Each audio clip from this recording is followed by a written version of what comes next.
גם בבוקר באו טיפני ואליסון להתנדב ביפו. בחורות יהודיות מקליפורניה מעבירות שיעורי אנגלית לנשים ערביות משכונת עג'מי.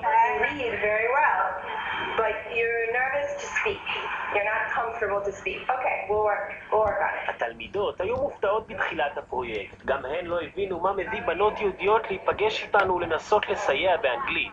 אבל קפצו על ההזדמנות ומאז הקשר מתהדק. עם היופי של המתנדבות האלה אנחנו לומדות בפן. ברור, אני באמת מקווה לשפר את האנגלית שלי.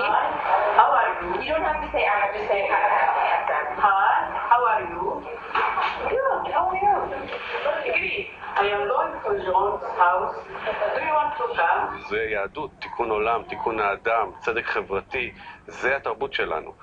ולא להביא אותם רק לרכב על גמל וללכת למצדה ולראות את מגדלים של תל אביב. המתנדבים בפרויקט תיקון עולם נפגשים מדי כמה ימים באולפן ללימוד עברית.